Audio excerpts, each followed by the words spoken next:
Welcome back, folks. So, today's topic is Bitcoin.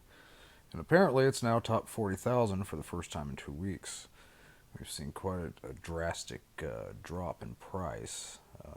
The price dipped Friday after the U.S. jobs report for January, but reversed as traders grew more confident that the downside is limited. Bitcoin jumped to a 2 week high on Friday as crypto traders grew more confident that the market has stabilized following a recent slump, and some analysts flagged the possibility of a short squeeze. The Bitcoin price rose 8.9% over the past 24 hours to about $40,219, pushing past the key psychological threshold of 40,000 for the first time since January 22nd. The largest cryptocurrency remains well off its all-time high of around $69,000 that was reached in December. Several attacks on the downside have not been successful anymore as the risk has been taken out, says Daniel Kukin, a senior trader at Crypto Finance AG.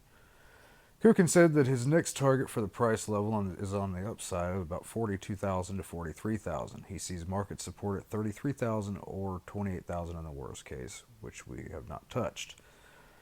On an intraday basis, Bitcoin has pierced above the top of its week-long price range after holding support above the 35,000 to 37,000 zone. The U.S. jobs report for January. Bitcoin dipped briefly after the U.S. Labor Day Department reportedly unexpectedly strong jobs growth in January, along with big upward revisions to the figures previously reported for 2021.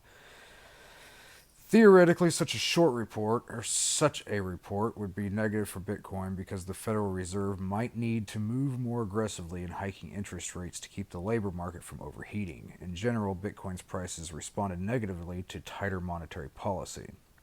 Bitcoin's initial knee-jerk reaction to the shockingly strong non-farm payroll report was weakness, said Edward Moya, senior market analyst at the foreign exchange brokerage Oanda.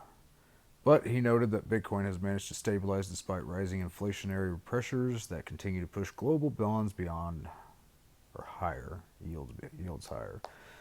The 10-week Treasury yield broke above a 2 week long range of 1.92%, and the US dollar also ticked higher over the past 2 hours, while stocks are roughly flat. Bitcoin often trades in sync with stocks.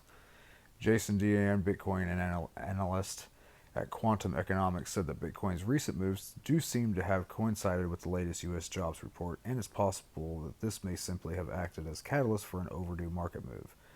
Separately, the market may have gotten an extra dose of bullishness when Marathon Digital Holdings, a Bitcoin mining company in North America, said Friday it had increasing its holdings of the cryptocurrency to about 8,595 Bitcoin, and that's worth roughly $338 million. Laurent Ksis, a crypto exchange traded fund (EFT) expert and director of CEC Capital, described that as a mammoth increase. I think this may well be related to the small push-up, Ksis said. And this article was written by Badley Keown and Lila Ledesma, as well as Dominic Dantes. And this is off of CoinDesk.com. So if you want to read it, go to CoinDesk.com, look around, you'll find it. But interesting article on Bitcoin today. So do me a favor, y'all. Subscribe. I'll be reading off more news for you daily. Thanks, folks.